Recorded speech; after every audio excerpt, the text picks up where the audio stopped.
Ooh, welcome back to another episode of the Get Back Coach, presented by Apollo Media. It's Bloody Monday, folks. The coaching carousel goes around and around and around. We are going to recap week 14, talk about who's in the hunt, FCS playoffs, and do a little preview for our championship weekend. But Jay, first things first, tell them who we are brought to you by. And folks, we are so happy to be partnered with BattleBets for this season. Coming down to the end of it, we're into the postseason now, but it's still a great time to download BattleBets. Let them know that we sent you by selecting the Get Back Coach as your referrer in the ambassador section. It's a free fantasy gambling app, so that means no money involved, just fake money, but you can place all the bets you want. Brag on your college football knowledge to your friends. Again, let them know that we sent you when you download the app by selecting us as your referrer in the ambassador section. Jake, let's get into it. Yes, and it is Bloody Monday, and oh boy, do we have news in the coaching carousel. I think we have to start off with Lane Kiffin to LSU. That is the big story coming from the weekend. Lane Kiffin is leaving Ole Miss in a very complex situation. He was 55-19 at Ole Miss, probably putting together some of their best seasons in recent memory. Ole Miss accepted him, even though he's had a spotty track record for drama. And now Lane Kiffin does what Lane Kiffin does. He leaves them for LSU. But Jay, this is a little bit more complex of a situation than him just saying, adios, I'm out of here. Yeah, you have a lot of moving parts here with the playoff. You're going to an in-conference rival, really. You have the Magnolia Bowl there between LSU and Ole Miss. And you're leaving as the team, again, is going into the playoff. Like, this is a tough decision. I will say that I think LSU is probably a top 1, 2, 3 job in the country because you're in a power conference. You are in a recruit-rich state. And you don't have another Power 5 team to compete against within the state for those recruits. So I get it. Like, I would probably make the same decision too. I would leave Ole Miss for LSU. I think this process was a little more dragged out than it needed to be. I get him wanting to coach this team through the playoffs, and Ole Miss, I also get their side of saying no. I mean, this was never going to be a clean break. Let's be honest here. Like, this was always going to get super messy. And with Lane Kiffin involved, it was always going to get even more messy. You look at the way he left Tennessee. By the way, Ole Miss and Tennessee both on the schedule for LSU next year. Going to be interesting receptions there. I don't know. I'd have to check where the games are. But you have to imagine there's going to be some drama surrounding those games. Pete Golding is, I think, not even just the interim. Like, I think they named him they hired him. Okay, yeah. He's the head coach now. Mississippi. Went to school at Delta State, by the way. So he has a lot of experience with the state. Was a defense coordinator, obviously. I think it was a split between the offensive and defensive staffs as far as how the split went. But yeah, this has been the biggest story. I mean, yeah, poor Marty Smith was out there, it felt like, for ages. I mean, he was like a detective doing a stakeout for 24 hours trying to get the scoop on that. Shout out to Marty Smith for all his work. But yeah, I mean, it's a messy situation, but that's kind of the way this business goes now. Yeah, and here's the thing. I understand. Like, if I was in Lane's shoes, 100% I would want to take the LSU job over Ole Miss. And I don't think reasonable people are mad at him for that. I just think it's, hey, you finally get into the playoff. You should have went to the playoff last year with the team you had. Now you finally get into the playoff, and now you're leaving. And Lane wanting to stay, say, hey, let me stay for the playoff run, and then after I'll go to LSU. And it sounds like LSU was fine with that. But Ole Miss was saying, well, no, you're not going to leave. Like, or sorry, if you're either going to stay here and coach this team, or if you're gone, then go. I kind of understand it. I feel really bad for the players because again, that offensive staff, Lane, I think the big part with Lane is him giving his assistant coaches an ultimatum. Also, again, this is the rumor of him saying, "Hey, if you're not on this flight, you're not getting hired." Charlie Weiss Jr. was the guy that was spotted. Oh, by the way, Ole Miss fans went to the airport to boo and jeer and yell. And tell Even Lane he's number one. Yes, to tell Laney he's number one. I also saw a lady there with like a 2-year-old on her hip, and I was like, "What is going on?" I think our guy John Patterson was the first one to notice that one. But it's man, again, it's stories like this where I love college football, but it's also like this is out of like this is just in another stratosphere of crazy. And Jay, here the other thing we have to talk about here regarding the situation is this: someone needs to figure out the schedule of this, and I think that is kind of the reason for all of this. And I've always said, why don't we just make week 0 week 1? Make week 0 week 1, and then after championship weekend, at least it prolongs until after championship weekend. Or, and I know you have to stay with the semesters and everything like that, but can't we push back signing day?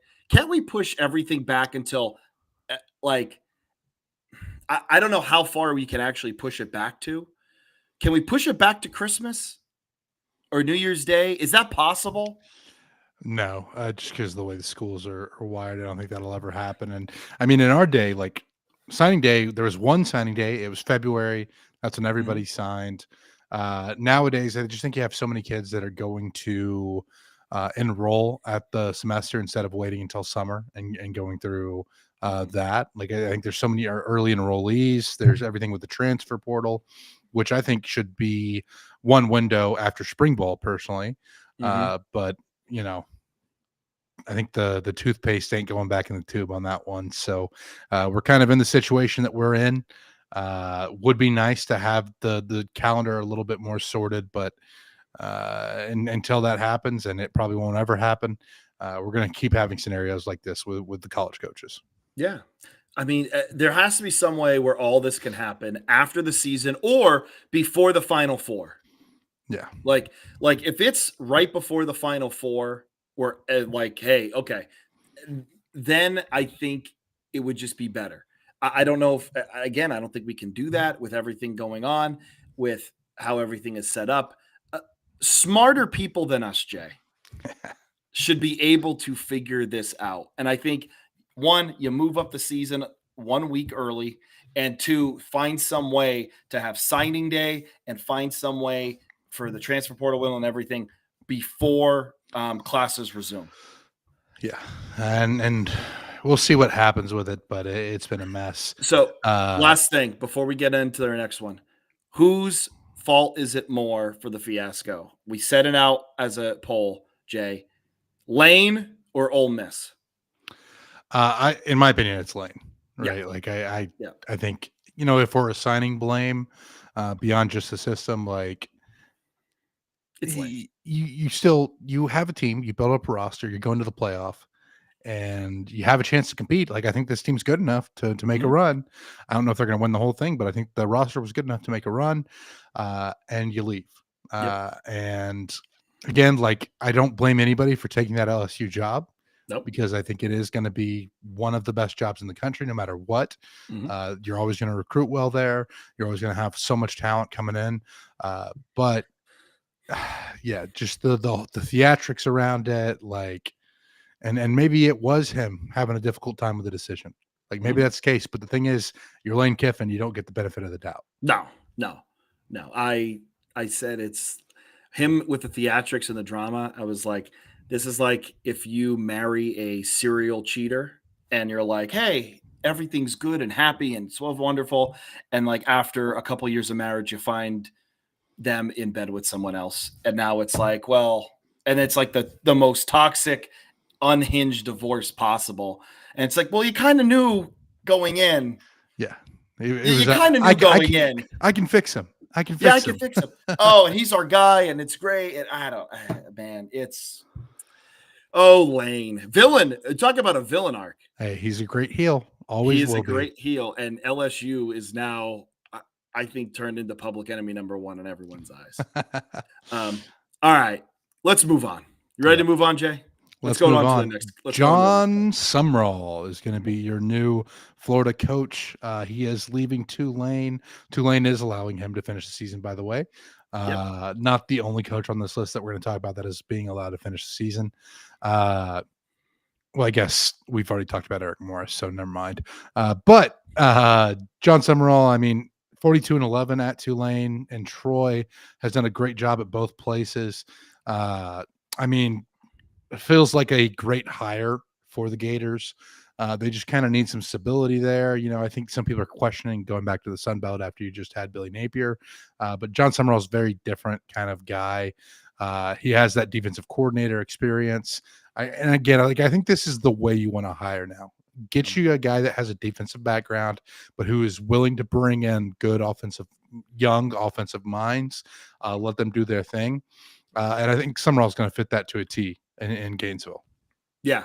I mean, and I know Florida fans are looking at Summerall because Summerall and Billy Napier have very similar resumes. If you just put their wins and losses side by side from Troy and Tulane, it looks very similar. However, Tulane and the American Conference way better than the Sun Belt. No offense to our Sun Belt people, but you know, Tulane or Summerall 4-4 in conference berths. He did have 2 Sun Belt titles and then another American title on top of that, 42-11.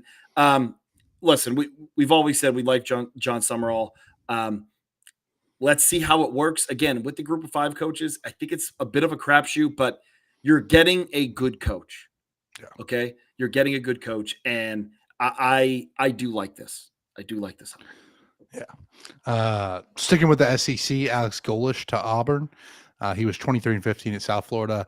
That may not seem that impressive on the surface, but when you look at what South Florida was before Alex Golish got there and completely revitalized that program, super impressive performance from him there. Obviously, they were a lot of fun to watch this year. Byron Brown, everything he did there. Hopefully going to improve the offense at Auburn. Can't be much worse than it was this past season. You still have some weapons there. We'll see how the roster sticks together, but I think that, again, this is a solid hire by Auburn. Yeah, solid hire. I think where Auburn is right now in the pecking order of the SEC, I think this is a good hire.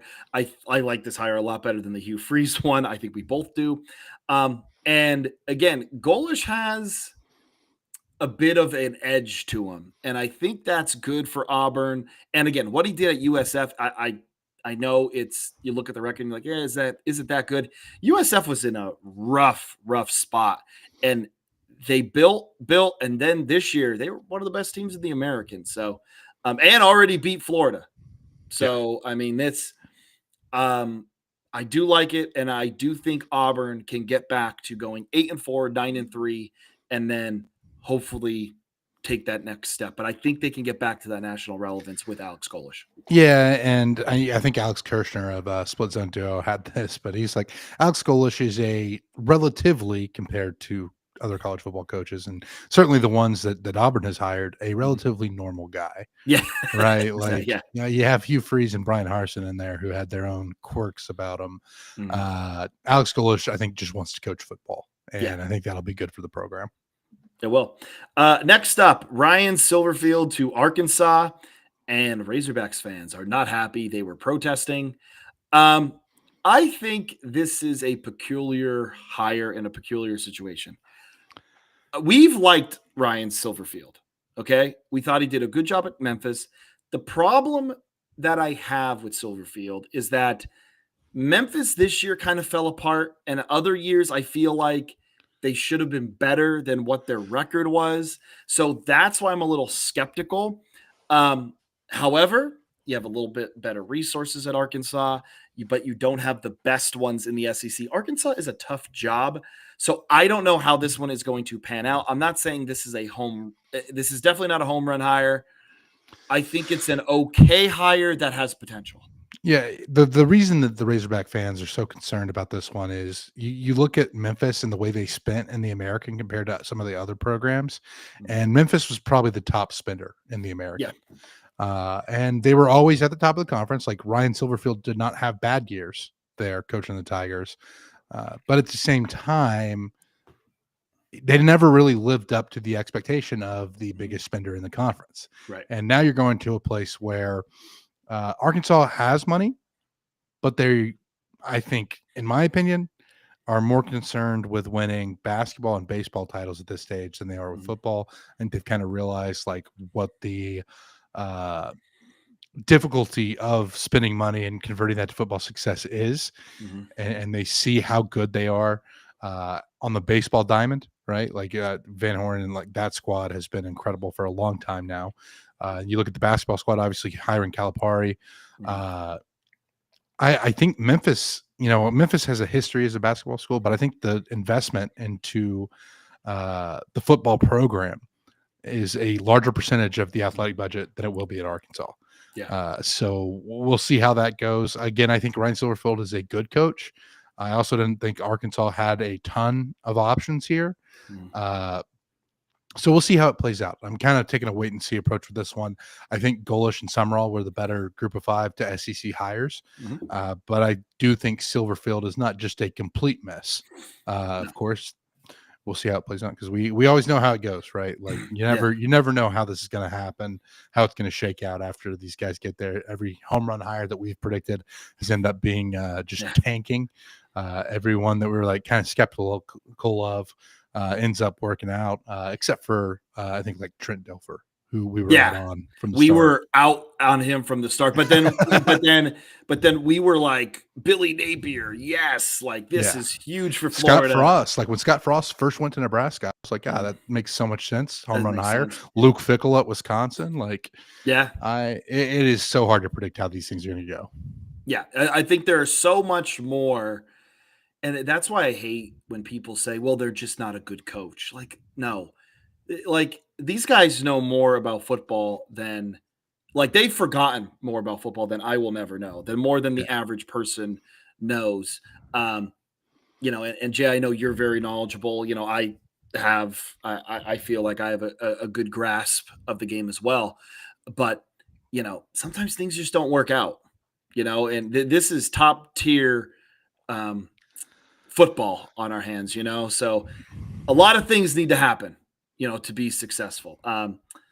So speaking of a lot of things needing to happen to be successful, Michigan State fires Jonathan Smith. Oh, another guy where we were like, hey, great hire, Yeah. Michigan State. Like what he did in Corvallis was huge. Maybe he should have stayed there. I mean, I understand why leaving. So they fired Jonathan Smith, and within 12 hours, they hire Pat Fitzgerald. So, Jay, before I give you the floor, here's the thing with Pat Fitzgerald. Do I think Pat Fitzgerald is a good football coach? Yes, I do. I think he is one of the better defensive minds in the game. He was involved in a hazing scandal. He has been cleared of that, sued, and has been cleared. I know you already winced. I already know where you're going with it. Yeah. Here's the thing. He has been cleared. But you had the Mel Tucker situation. You have the rumors around things possibly being shady around D'Antonio.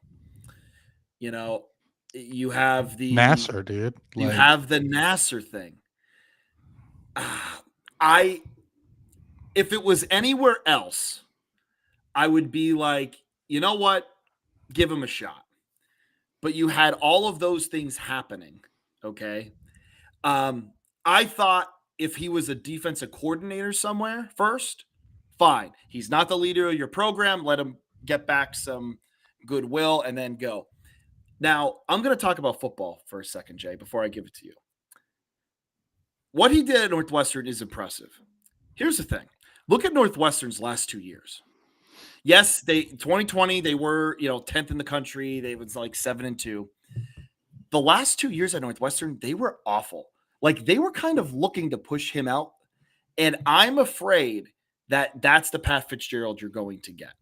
You're going to get the Pat Fitzgerald that you saw the last 2 years at Northwestern. Yeah. So I'll start off this by saying that I was very close to going to Northwestern. Yeah. I was very close to playing for Pat Fitzgerald. Really close to being a Big Ten guy instead of an SEC guy. Would have liked you a lot better.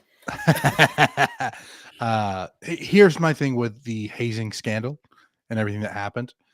So Pat Fitzgerald was cleared, but I think as a head coach, you have a responsibility to know what's happening within the walls of your program. So he may have been cleared by the courts, but I just think you have to be so vigilant as someone running a program that you should know what's happening. And if there is any hint of something like this going on within your walls, you take care of it immediately. Like you don't let it get to the point where there's investigations. And maybe he didn't know, but that's a problem in itself, in my opinion.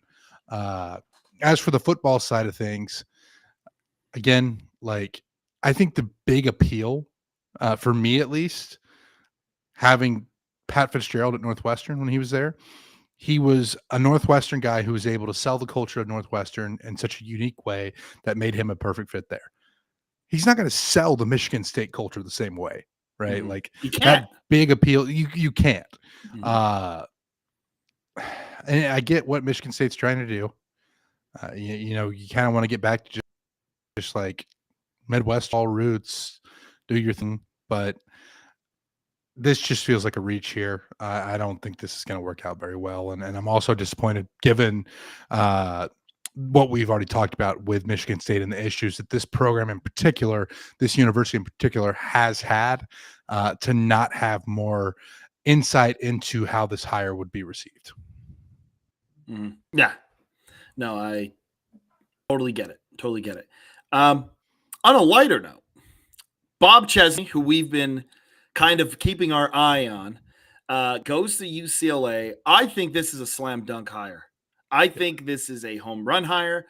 He has won everywhere. He's also stuck around at places. He was 4 or 5 years at Assumption, at Holy Cross, built up those programs, 2 years at James Madison. And I know what you're going to say, Byers.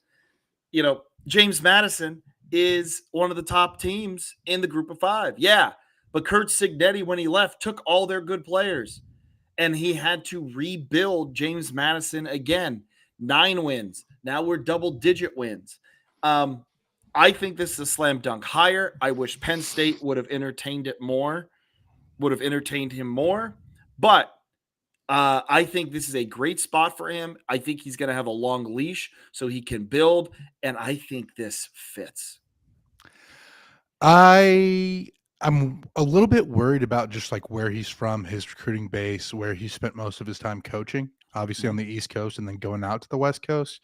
But I think like what he was able to do, like you mentioned, Kurt Cignetti taking most of his roster to Indiana when he left James Madison, and the fact that Bob Chesney was able to get that thing going without skipping a beat makes me think that, you know, UCLA, he can get it done out there too. I do think it's going to be more of a process. We'll see how long it takes him, just because the Big Ten is going to be difficult. UCLA, you have a program in city, not just in state, but in city, who's going to compete with you pretty hard and has the upper hand right now in USC.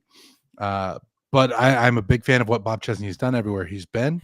And I'm really interested to see if he can get this thing going at UCLA, because if he can, that would be a lot of fun to watch some late season games between UCLA and USC with some big time stakes where you have the battle for LA raging. We'll see. I'm not as full slam dunk hire on this as you are, Jake. Okay. But I do think this is a good hire for UCLA. Yeah. Maybe it's my PA bias with Bob Chesney that is doing that there. All right. Last up on our coaching carousel, Mark Stoops is fired at Kentucky. Here's the thing, Jay. Mark Stoops did a good job of getting Kentucky relevant. From 2016 until 2023. They did not have or they had only one losing season. They won 10 games in 2021, but he was always in that 7-win range, 8-win range with one really good year. So I think they were trying, because these last 2 years have been particularly bad, pretty much ever since he was linked to the A&M job and never went. Wild. Yes, kind of a good thing that your people rebelled there as hard as they did. Here's the thing. Mark Stoops was very good for Kentucky. It just it ran its course. You need to change. You need something new. So I'm not surprised by this. I'm surprised because that was today, which we're recording Monday night. And already Will Stein is already being mentioned and is looking like the offensive coordinator for Oregon. Will Stein will be the next head football coach at Kentucky. Not official, but that's where everything is kind of pushing at this time. Yeah, and I don't know like if it's going to work out. I mean, there's probably going to be a lot of moving parts here. If they did hire him, I think that would be a fantastic hire for Kentucky. Just get a bright offensive guy in there. It's kind of what Kentucky was before Stoops got there, right? Like with Stoops, Kentucky has been this kind of defensive, run the ball. But you look back in the day, and you know, you had like Tim Couch at Kentucky, Jared Laurent, like they were known for kind of airing it out. And I wonder if they're going to get back to a little bit of that identity if Will Stein is the guy. Either way, though, just kind of felt like the writing was on the wall with a couple bad seasons, and then again getting blown out by a rival last game of the year. You lose those types of games, the boosters move on quickly. One guy that I don't know if we talked about yet, Jim Mora to Colorado State. Oh yes. Haven't mentioned this one. I mean, we've been talking about Colorado State as a sleeping giant of a program for a while. Obviously, we saw what Mora has done at UConn. If he can replicate that at Colorado State, the money's going to come in. Going to be really interesting to watch them in the new Pac-12. Yeah, exactly. And here's the thing with what he did at UConn. The schedule was particularly easy, but you're still winning games at UConn. Like you're still winning games at UConn, fun, and probably the best UConn team since Dan Orlovsky. Yeah. Like so what he was able to do there, I think it's going to be harder for him to do that in the Mountain West because you have a lot of it'll be the new Pac-12 too. Oh yeah, that's right. It's the new Pac-12. Sorry. It's gonna be hard to keep track of it. I know it really is. You just said it. But yeah, we've been talking about Colorado State as a sleeping giant. I think this is a good hire. We were kind of in on Jay Norvell. So again, we're going to have to see how this goes. But Jim Mora Jr., he has West Coast. Yeah, he has West Coast ties, right? He was at UCLA for forever. He's at UCLA for forever, right? So yeah, that works for me. Yeah, that definitely works. Is there anyone else? I think we've probably missed somebody else at some point. I mean, I don't know if we did talk Eric Morris. We talked. Yeah, I'm 100% sure we've talked Eric Morris to Oklahoma State. Great hire. I love it. Love it. If we didn't, absolutely love it. I think it's great. I think that's as perfect of a fit I think that you can have. You know, high-powered offense. That's what Oklahoma State was based on. They're probably going to take Messamaker, right? Messamaker, yeah. Messamaker with them. Yeah, I love it. So now let's get into the recap. Do we have to? Yeah, we have to, Jay, and we're gonna have to rip the band-aid. We're gonna rip the band-aid right off. All right. Texas beats A&M 27-17, down 2 scores with about 6 minutes to go. Jay, Marcel Reed, I feel like reverts back to forcing throws. It just taking more chances. But what did you see? Yeah, disappointing, obviously, end of the season for A&M. You never want to lose to a rival, certainly not when you have a perfect season and an SEC championship berth on the line. But you do fall to the Longhorns 27-17. A&M was up 10-3 at halftime. I feel like the story all year for A&M has been their second half adjustments and the way they're able to pull away from teams in the second half. I felt like the opposite in this game. Felt like they were kind of carrying momentum into halftime, and then Texas comes out and kind of just flips the script. And it's not something we've seen happen against A&M in the second half this year once. Like that has not been the case at all. I think A&M got away from some of their pressures on Arch Manning. I think they got away from some of their exotics, some of their blitz packages, and that was part of the problem. I think the run fits were bad. Texas was able to break off some big runs, which they really haven't done against anyone this year. So that's concerning. I think, it's not like A&M was getting blown off the ball, but you have linebackers peeking into the wrong gap. And Jake, you know this. You get your eyes in the wrong gap, and that running back's by you in an instant. And that was what I saw that allowed Texas to gash A&M on Friday. And then, like you mentioned, I think Marcel just started trying to force throws a little bit there towards the end. 2 interceptions to close out the game. Tough loss, but you still have a lot to play for. So you move forward, try to clean up those mistakes, rest, get healthy. I think this may be a blessing in disguise, avoiding the SEC championship. Right, you get that extra week to kind of get you guys healthy without getting them banged up there in Atlanta. So we'll see. One of the things going into the season, I was talking about how as A&M kept winning, I needed to see how they responded to losses. Those losses never came until now. So now we'll see how they respond in the playoff coming off that first loss of the year. Yeah. Texas ends up rushing for 218 yards on the ground. I think that is kind of the stat of the game. Like you said, I don't think people realize, like, when you're reading, guard to back, one wrong step, one miscalculation in an instant, and now you're pinned, you're washed down, and now there's a running lane. So you really, really have to study film. You really, really have to, just be able to read effectively, especially against an offensive line that's going to get second level on you. But yeah, here's the thing. You said a blessing in disguise. They're probably also going to play in the first round and host a game. I think that's huge because we saw it last year. That rust, all those teams that had buys ended up losing, correct? Yep. Yeah. All those teams that had buys ended up losing. So I can definitely see this kind of being almost a blessing in disguise for A&M. But if it was one team you didn't want to lose to, I don't have to sell that to you. Like, no. It hurt. I know that one hurts you, to that team, to that fan base. But A&M is they're still going to live to see another day, and hopefully this one works out for them.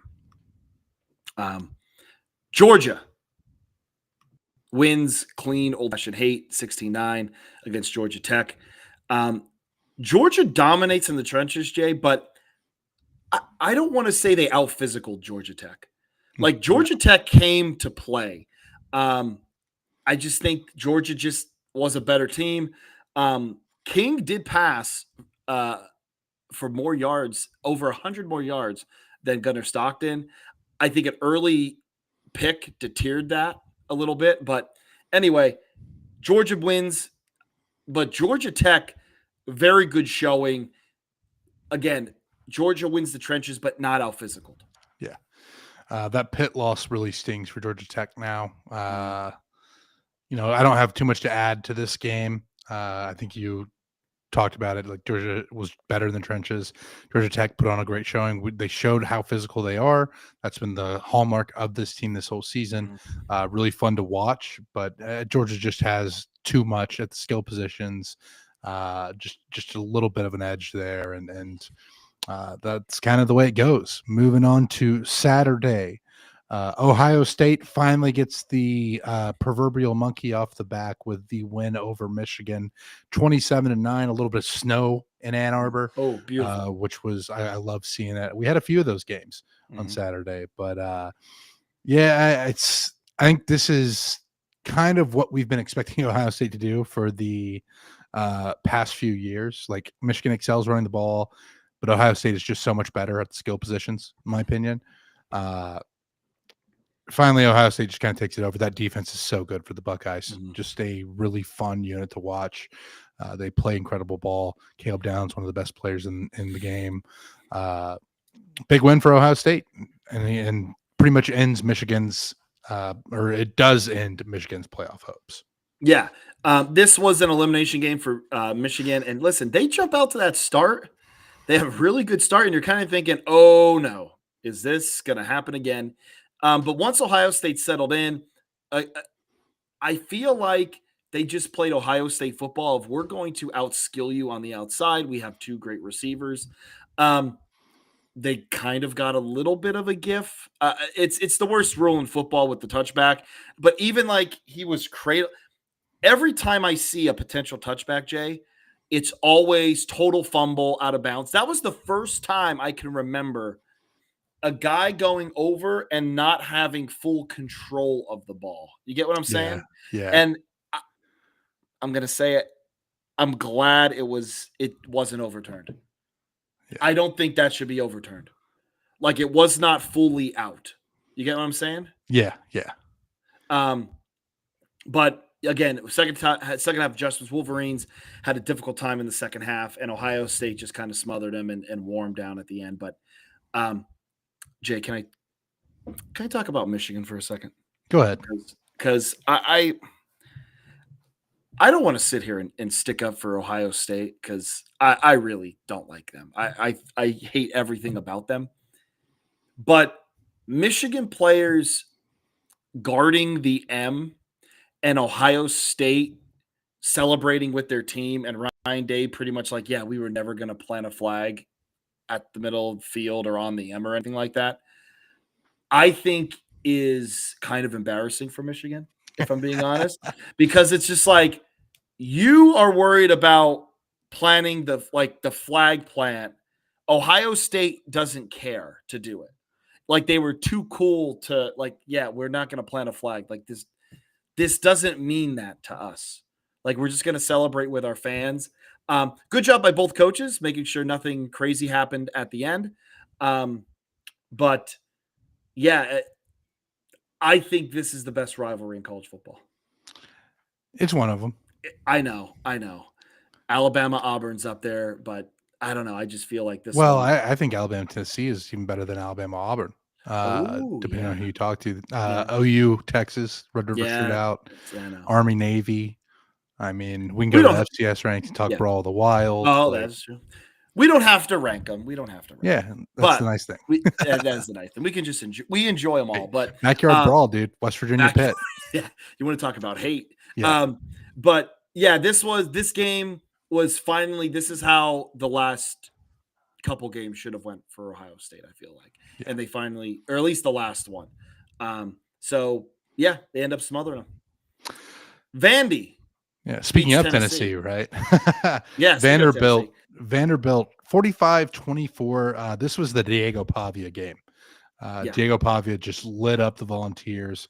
Incredible performance from that team. I think, Vandy 10-2. Like, I don't think they're going to get in, but they at least gave the committee something to think about with this win. Massive performance when you needed it. Really able to run the ball well. Cedric Alexander had a big game as well. This is a fun Vanderbilt offense. We've known that this year. It's always fun to watch Diego Pavia. He's just so scrappy back there.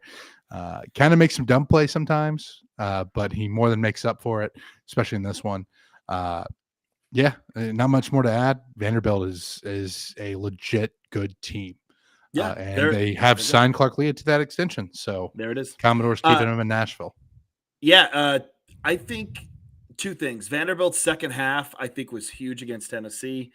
And then just the ground game. Vanderbilt with Pavia, either designed or scramble. Man, he had 314 yards by himself. 165 on the ground. Cedric Alexander had 115 himself. Vandy rushed for 314. Pavia had 165 on the ground. Alexander had a 115. I think that's Tennessee's Achilles heel, just their defense. Yeah. Their defense has been put in positions where are they ever going to stop them? And they had 2 picks in this game. They had 2 picks, and Vandy still put up 45 on them. A huge win for Vandy. Rough spot for Tennessee. Sticking with the SEC, Alabama wins the Iron Bowl 27-20. This will never be a normal game. It's always chaotic. Always some weird things happening. Alabama jumps out to a big 17-0 lead, and Auburn just never really goes away, which you don't expect them to in this one. Not the best performance by Alabama, but they get out of there with a win, and that's kind of all you can hope for in the Iron Bowl when you have your postseason hopes on the line. Yeah. Jay, this was 17-0. And I was again, I had a double bet with Auburn. I had Auburn 7.5, and then I also had my official was Auburn 4.5, which I lost. But this was 17-0. I'm like, oh, is Alabama just going to cruise here? And Auburn just hangs around, just keeps hanging around. Went for it. Um, what's his name? Malcolm Simmons gets loose a couple times, and now you're looking at tie ball game, and Alabama drives the field, and then it's 4th and 2. And you're thinking, okay, are they going to kick the field goal? No, they go for the touchdown. They get it. Isaiah Horton, 3 touchdowns, Jay, for only 35 yards. Just Mr. Reliable in the red zone. And then at the end, costly fumble while Auburn is driving. Who knows if they would have converted or not. But again, this Iron Bowl is must-watch television every single time. Yep, never fails. Moving on to scores from other games. Wednesday, Western Michigan punched their MAC championship with a win over Eastern Michigan, 31-21. Big for Western Michigan, obviously, to be in that championship game. Not one of the ones that we picked, Jake. No, not one of the ones that we picked. Did you see Central Michigan fans showed up to the game? I did not. Yeah, Central Michigan fans were outside of the stadium, I believe, rooting for Eastern Michigan. To try to give them a chance to get into it. Yeah. So that's pretty cool. On Thanksgiving, Navy beats Memphis after shutting them out in the second half. I had the over in this one, and Memphis just royally screwed me. 28-17 for the midshipmen. Jay, Eli Heidenreich makes 100% of every 50-50 ball. He's a weapon. He is an absolute weapon. Tash also had a touchdown for Navy. Really impressed with Navy's defense in the second half. That was the difference maker in this one. Yeah, big win for Navy there. Thought they had a chance to get into the American, just didn't get any help in the other games. Still a really strong season for that squad. They'll go into the game against Army with a chance to get to 10 wins. Yep. Moving on to Black Friday, Iowa dominated Nebraska 40-16. This one wasn't close. It was for a little bit, and then until it wasn't in the second half. Iowa just blew the doors off in the second half. Arizona wins the Territorial Cup 23-7. Tough way to end for Arizona State. They were kind of banged up all year. Yeah, banged up. Jeff Sims in at quarterback. But how about Arizona, right? 9-3 after the really tough year for Brennan last year. Really great bounce back to see from Arizona. This was a ranked versus ranked matchup, so this is a fun one. Moving on, New Mexico beats San Diego State 23-17 in double overtime. Just a fantastic game. They rushed the field after kid steals a pylon. That was funny to see that video. But yeah, I mean, massive for the Lobos. It's just, we'll kind of talk about this with the Mountain West, but I really wish they would have gotten into the Mountain West Championship, given everything that they had. They have the win over UNLV. They had a win over San Diego State. That loss to San Jose State's probably going to haunt them for a while. No shame in losing to Boise State on the road. Yeah, it's just part of it. New Mexico, I think, was 6-0 at home for the first time since 1938. So great season. They have their first opportunity to get to 10 wins with the bowl game since 1982. So great year for the Lobos. Jason Eck, just fantastic. They just signed him to a big deal, and my first thought, Jay, and I hate to say it, what major college football program is going to pay that buyout in 2 or 3 years? Because that's what I'm thinking. He's a Wisconsin guy. So yep. Ole Miss wins the Egg Bowl 38-19. A little chippy. It's the Egg Bowl. There's always going to be a fight. You want to talk about great rivalries? This is another one. You would like these two teams do not like each other one bit. Mississippi State kept it close. Ole Miss just kind of took advantage. It was tough for Mississippi State to kind of get their offense going in the second half. Yeah, Ole Miss just has more talent. They're a more cohesive team at this stage. Mississippi State still just kind of trying to build up, but Mm. they kept it kind of competitive for a while, and Ole Miss just pulls away at the end. Moving on to Saturday, Miami thrashes Pitt. What did you make of the fade with 31 seconds left to go, or whatever it was, to go from 31-7 to 38-7? I don't love. I'm gonna be honest. I don't love it. I really don't. But I laughed. I did laugh. I don't love it, but Miami is playing for a chance at the college football playoff. Style points do matter. I hate that they matter, but they do matter. So I understand what they're going for there. But I think the more impressive stat here, 6 tackle for losses for Miami's defense, 4 sacks. They pressured Heischel like all day. Yeah. And I think that was the huge difference maker in that one. But yeah, Miami, Pitt could not recapture that same I can't think of moxie. That moxie, that swagger that they had against Georgia Tech. I feel like they were in a letdown game. And also, every time Miami plays, and again, I'm a Dolphins fan, anytime they play up north and there's snow, they just look freezing. I don't know why. They always look cold, especially in the all whites, but no, Miami squashes Pitt in that one. Clemson wins the Palmetto Bowl 28-14. South Carolina's inability to run the ball was the major difference in this one. Also, Clemson had 5 sacks. So Clemson, this one, I was glad I got this one right on all ends. Yeah, offensive line really struggled for South Carolina this year. It reared its head again. Clemson, disappointing year for them as well, but at least they're going to a bowl game. South Carolina has to sit at home.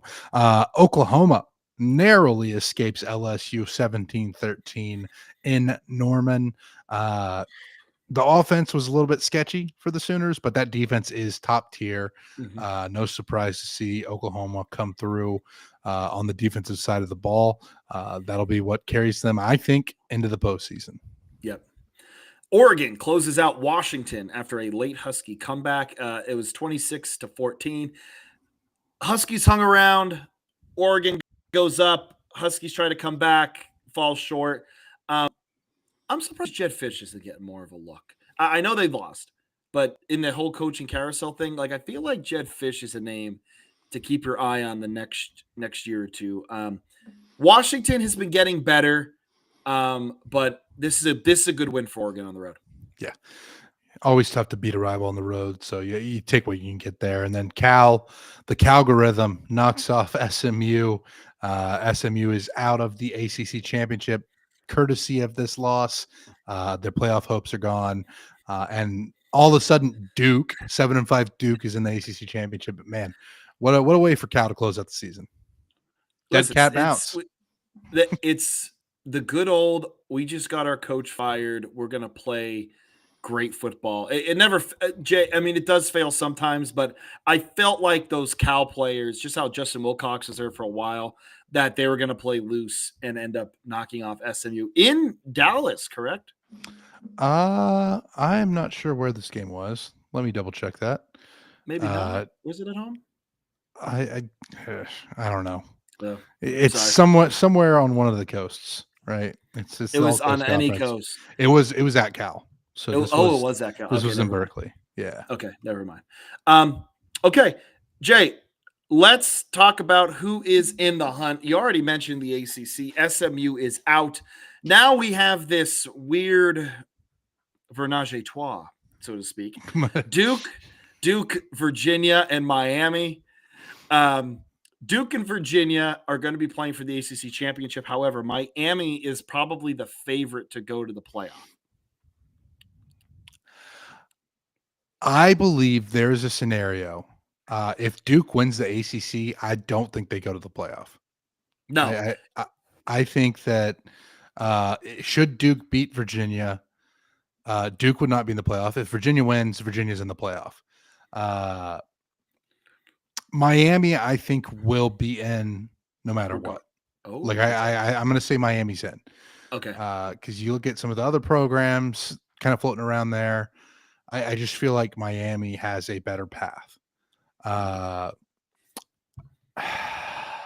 I mean, who knows what can happen? We'll dive into the preview, but I think Miami's in. I think UVA's in if they win, and I think Duke is out no matter what at Yeah. 7-5. So, yeah, I think Duke is out no matter what. I think if you're a Miami fan, you're rooting for Duke.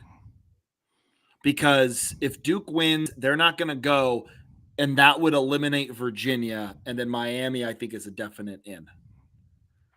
Do you I, think I don't what? necessarily think the ACC championship has a factor on Miami getting in or not, right? Because you're going to have a champion no matter what. It's the 5 highest champions. So, like, then it would just pivot to the Sun Belt or maybe a different scenario, which we'll talk about here in a second. Okay. Big 12, the champion, Texas. Do you think if BYU beats Texas Tech, is Texas Tech still in? Yes. I think the Big 12 is a 2-bid league if BYU wins this game, just because of the strength of what Texas Tech has done so far this year. If you're one of the teams on the bubble, you are hoping that Texas Tech wins. Yes. You do not want to see BYU get that automatic berth, because I do think Texas Tech at this stage is in no matter what. Yep. If Texas Tech wins, BYU's out. Correct. Yes. But if BYU beats them, which I don't think they're going to, but if Texas Tech wins, BYU's done. BYU wins, Texas Tech should still be in. Yes. Oh, this is all aboard on that. This is going to be a mess. Yeah. Big Ten. I think the Big Ten is set. Ohio State, Indiana, Oregon. That's it. No one else in. Doesn't matter. Does not matter how any of those games go. I don't think it matters if Ohio State kills Indiana or vice versa. I think they're both in. Yeah. Yeah. Now, this is when things get crazy. A&M is in. Georgia and Bama is Bama in? I think so, but this is where it gets tough to penalize a team for losing a championship. Exactly. And the committee has said they won't do that. Yeah. And if they're true to their word, Bama is locked in then. I think Ole Miss is also locked in with 1 loss, no matter what. Georgia, same situation as Bama, essentially, right? Like, you're not going to get punished if you lose. You're not going to get knocked out of the playoff. So A&M, Georgia, Bama, Ole Miss locked in based on what the committee has said. Oklahoma, I think, is in. Who knows what the committee's going to say? You obviously have the head-to-head loss to Texas, but you have 1 less loss overall, right? And your losses are better, right? Like, you don't have a Florida loss thrown in there, right? I think Texas is out. I just don't think with 3 losses, with the amount of 2-loss teams and 1-loss teams you have this year, I don't think Texas gets in. I think Vanderbilt has a better chance of getting in than Texas does at this stage. Oh, wow. So here's the thing, and Sark has said this. Are you going to penalize Texas for going to Ohio State in week 1 for that loss? And you're already shaking your head. Say what you're going to say, because I feel like you and I are going to say the same thing. You're getting penalized for the loss to Florida. You're not getting penalized for the loss to Ohio State. Right. If you're still 10-2, if they're still 10-2, you still have that ugly loss to Florida.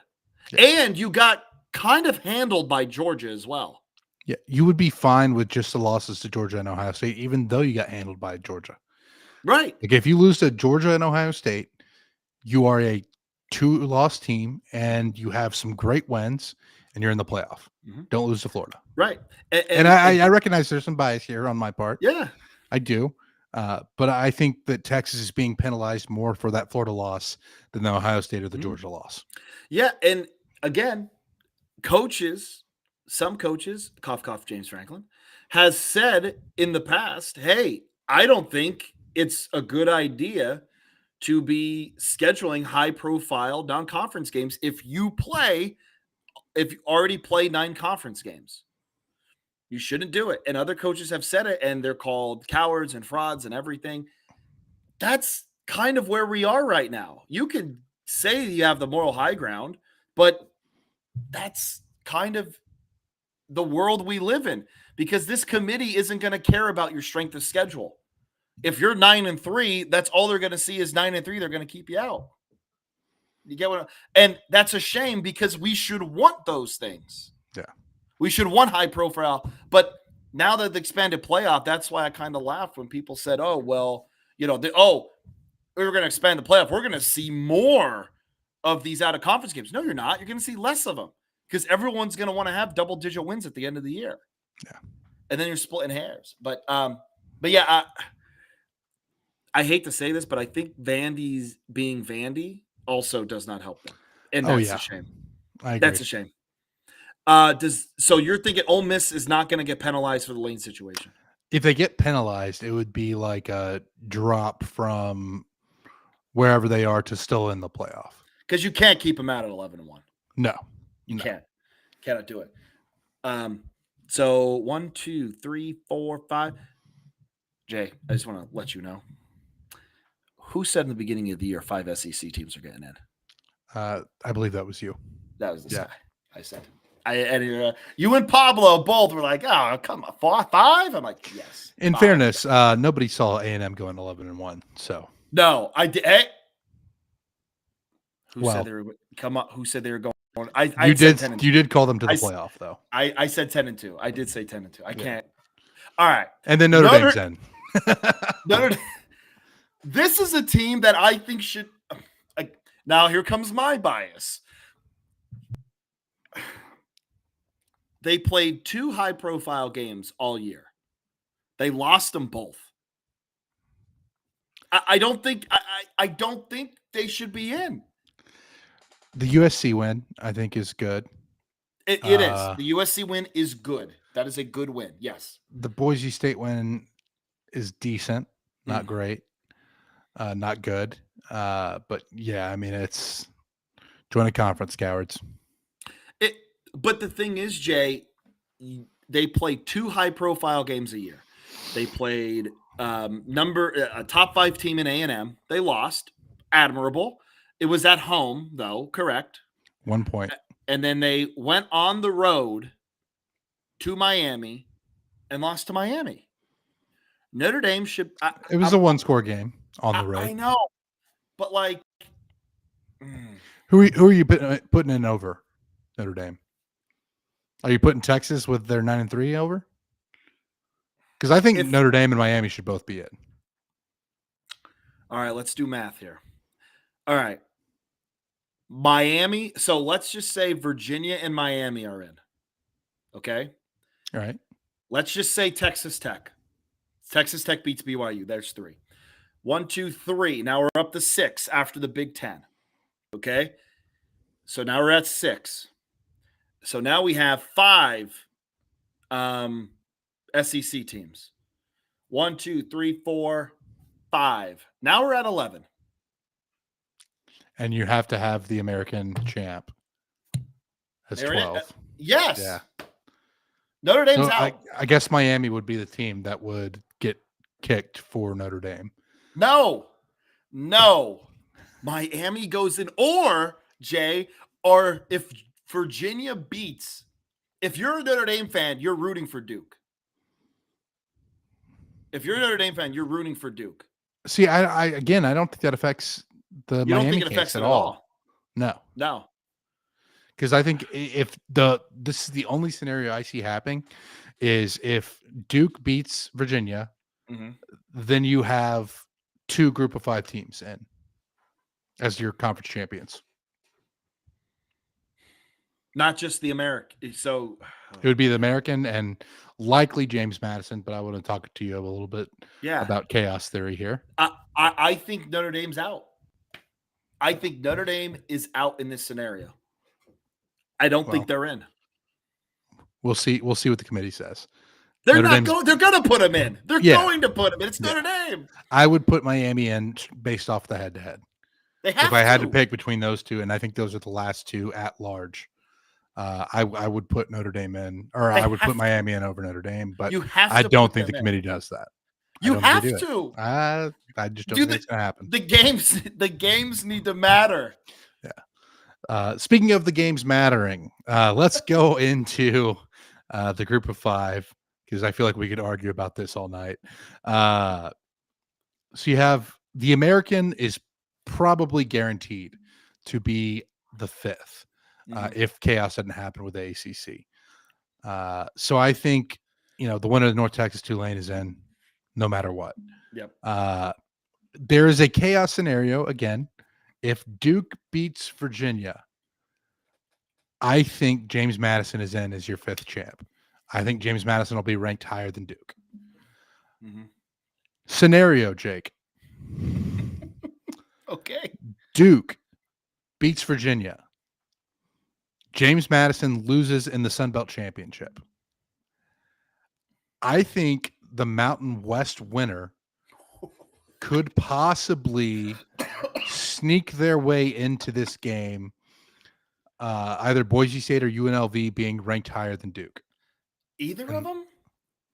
I think UNLV has a better chance because they have 2 losses. Mm-hmm. Boise State's 8-4. But I mean, do you want 7-5 Duke in the playoff? No. So wait, hang on. Oh, because the top 5 conference champions automatically qualify. Okay.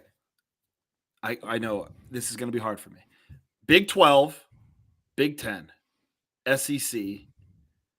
So there's your 3. Yes. And then the ACC would be 4th if it's Virginia. Right. But the American's going to be 4th if it's Duke. And Notre Dame cannot take a conference championship spot. It's going to be oh my God. But if James Madison loses, I don't think they put Troy they won't put Troy in the playoff. James, so I think it would be the Mountain West champion in that case. And we've been kind of talking about that for a while, and then we kind of last week was the first week we're like, yeah, it's over. And then it happened. Yeah. Boise. I don't know if Boise gets it. But again, Boise at 8-5 or 9-4 looks better than Duke. Yeah. So UNLV, I think if you're the Mountain West, you got to hope UNLV wins. I mean, realistically, the scenario is Virginia beats Duke, and we don't have to worry about any of this. Or if Duke beats Virginia, James Madison wins, and it's a moot point because James Madison is the obvious. Which I love because I think James Madison deserves a shake. Yeah. But again, if two group of 5s go in, Jay, who the ACC champ is left out. So then, again, this only happens if it's Duke. That's right. If it's Duke, that is correct. Yep. Okay. Notre Dame should be in. That's the last thing. All right. Well, let's get into the FCS now. Yeah, talk about FCS, Jay. So the first round matchups are done. We move on. Illinois State beats Southeastern 21-3. Illinois State will now travel to North Dakota State. Good season, Illinois State. Hey, Brock's back, baby. Powerful stash. Yep. Rhode Island beats Central Connecticut 27-19. Rhode Island will travel to UC Davis. Villanova smacks Harvard 52-7. Villanova will travel to Lehigh. That's a little PA battle. That'll be a fun one. That will be fun. Yeah. Hey, they're like 30 some minutes away from each other. Yeah. There you go. Yeah, that's a good Love one. to see it. North Dakota beats Tennessee Tech 31-6. North Dakota heads to Tarleton State in Stephenville. South Dakota State thrashes New Hampshire 41-3. South Dakota State will head to Montana. Drake falls 17-38. They got Fetty whopped by South Dakota. South Dakota will travel to Mercer. Abilene Christian beats Lamar 38-20. Abilene Christian will head to Stephen F. Austin. Jake, I will be in attendance at this one. I do the other pod with Dave Campbell's for specifically A&M football. I will be the FCS correspondent on the scene in Nacogdoches, Texas, behind the pine curtain to watch a fantastic football game between two great Texas FCS programs. A rematch from earlier in the season, by the way. Abilene Christian beat Stephen F. Austin 28-20. So this will be a fun one for sure. And then we have to talk about this one. Yale with an incredible comeback, down 35-7 at half. They were down 42-14 with 7:37 left in the third quarter. Yale comes back to win 43-42. Their reward is to head to Bozeman and take on Montana State. But still, just a fantastic comeback performance by Yale. You have to hand it to them. No quitting those dogs. No. That is a huge win for Yale and for the Ivy League because it was looking rough. Yeah. At the start of those couple games, like, wow, our Ivy League's teams are getting smoked. And they fought their way back. I was shocked, like absolutely shocked when I saw that final score. Like, absolutely could not believe it. I don't know how they're going to fare against Montana. Probably not well in Bozeman, but still going to be a fantastic week of FCS matchups. So tune into those. Jake, let's get into championship week. Yeah. But really quick, my Pennsylvania people, Lehigh versus Villanova, tune in. Okay. I know I got some people on the east side of Pennsylvania that listen. Support your local FCS programs. There we go. There's my plug. There we go. Championship week, Jay, Conference USA, Kennesaw State, the darling of the Conference USA, goes to Jacksonville State. Jacksonville State is a 1.5 point favorite right now, over under set at 58.5. I'm going to go with Jack State just because they've been there before. They know this. It's routine for them. Kennesaw, not saying the lights are going to get too bright, but I'm saying it's just new for them. Jacksonville State, I like. Yeah, Jacksonville State hosting is the difference maker for me in this one. I'm taking the Gamecocks as well. Troy at James Madison. The line is minus 21.5 for James Madison, over under 47.5. That's a big line. Give me Troy to cover. That's a lot of points. Give me Troy to cover. Yeah, James Madison will win this one. I do think Troy covers.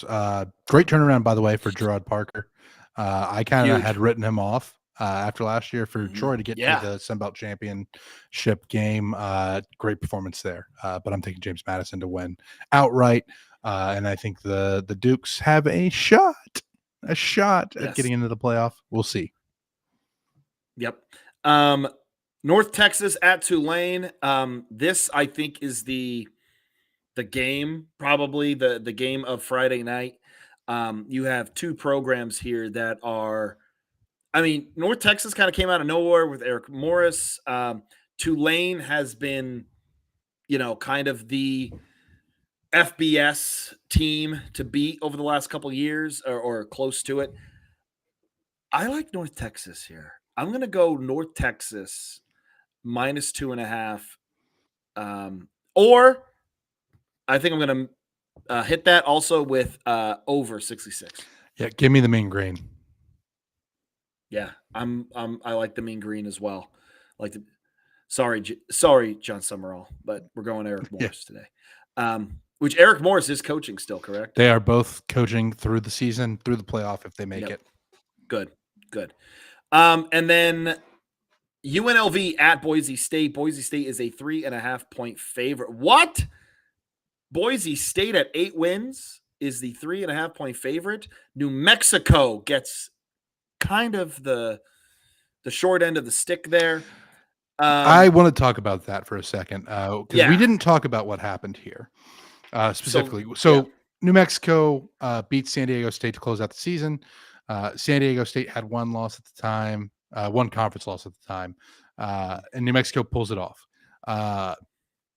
Utah State, coached by Bronco Mendenhall, who left New Mexico after 1 year, has a chance to kick a field goal in the third quarter that would have put Utah State up by, I think it would have been 27-19 at the time. They elect to go for it on fourth down. Instead, it was a short field goal. Boise State comes back to win the game. It's not just the fact that New Mexico got shafted. Because if Utah State had won that game, New Mexico's in the Mountain West Championship. So they got screwed over by their old coach because he didn't want to kick a field goal. What was the score? It was 25-24 was the final. At the time the field goal would have been kicked, it would have gone to 27-19. With how much time? It was in the third quarter. Oh, okay. No, he did not.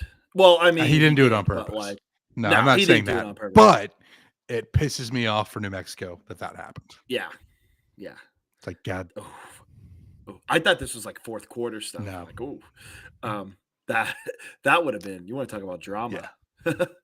Yeah. Okay, so I was a little skeptical about what happened. You are the Mountain West representative here. I do love those mountains, and I do love that West. Yes. So UNLV at Boise State. I'm going to go Boise State. Yeah, I'm taking Boise State. They've already played once this year. It's going to be on the Smurf turf up there in Boise. I don't see a different scenario taking place. Boise rolls again. Yep. Saturday, BYU at Texas Tech. Texas Tech minus 13.5, over under 50.5. I'm not going to bet on this game at all, but this game is an elimination game for BYU. Yeah, give me the under in this one, 50.5. I think that Texas Tech defense is going to have another strong performance. BYU is a solid defense as well. Texas Tech is going to get the job done. They'll win by 2 scores. I don't know if 13.5 is going to get covered, but I will take the under. Yep. MAC, we got MACtion on Saturday. Miami of Ohio at Western Michigan. Jay, you want to talk about teams getting screwed? Ohio kind of gets screwed here. Same record as Miami of Ohio. They have the head-to-head, but with tiebreakers, and I think it was a 3-way tie, if I'm not mistaken. Miami of Ohio ends up getting in this one. Yeah. Western Michigan is a 2.5-point favorite, over under 43.5. I like Miami of Ohio to win here. I'm taking plus 2.5 Miami of Ohio. Yeah, I'm taking Miami of Ohio too. It's kind of going back to that, been there, done that before. Feels like Miami of Ohio is always around this game. I like the Red Hawks here. Western hasn't been in a while. It's been a little bit. Was it PJ Fleck probably, huh? I was just going to say, yeah, PJ Fleck days. Georgia takes on Alabama. Alabama 1.5-point dogs, over under 47.5. Alabama wins the SEC again. Give me Crimson Tide. Who's that coming down the track, Jake? It is the Georgia Bulldogs. I think it's tough to beat the same team twice in one season. And let's be honest here, Georgia plays in Atlanta so much. Might as well be a second home for them. Give the Bulldogs this one. They're going to get the revenge. Indiana takes on Ohio State, over under 48.5. These teams did not play each other in the regular season. Ohio State minus 5.5. Yeah. Ohio State's defense is just too good. I think they're going to be able to shut down Mendoza and company. I like the Buckeyes here. Yeah. I don't think Mendoza is going to be quick enough to handle that Ohio State speed. I mean, again, he struggled against Penn State. You got better dudes on Ohio State, and they're deeper. That's the other thing. Ohio State is just so much deeper that I think that's gonna. If this game is close, I could see Ohio State taking a extension lead in that second half, and then the game I think we're all waiting for the game that will breed chaos, or will it be a little bit easier for the Canadians? Yeah, it's the ACC lacrosse championship, Duke versus Virginia. Like we all had it in the beginning. Yeah, like we all had it. No, listen, I'm going chaos. Give me Duke money line. James Madison sneaks in the playoff because of this game. Hang on a second. Duke, Virginia. Didn't Virginia beat them by like 2 touchdowns? They did. Why is this game why is Virginia only favored by 2.5? Something smells, Jake. You know what? I'm taking the cheese. I'm taking Virginia. There is no way. And usually, Jay, I take Duke. I would say this smells. It stinks to me. Give me Duke. But no, I'm taking the cheese. I hope I do not get my hand pinched in the trap. Virginia minus 2.5. And that's a wrap on this episode. We had a ton to talk about between the coaching carousel, the games that happened last week, the championships, the FCS, so much college football still going on. I know we're coming to the end of the season, but we do appreciate each and every one of you who tune in on a weekly basis. We appreciate all your support. Do all the things that help us grow as a podcast. Give us those likes, subscribe, 5-star reviews, tell a friend. Word of mouth still works. Yeah, Jake, I got to be honest with you. I think I'm feeling the effects of this season. I feel like I need to get a week of recovery. I need a bye week. But we don't take 1 week off because we love you. So, Jake, well, let's go ahead and sign off. Yes. From all of us at the Get Back Coach, enjoy this, my friends. Championship week, a wonderful week. You can watch all the games, give all the conferences all of your attention.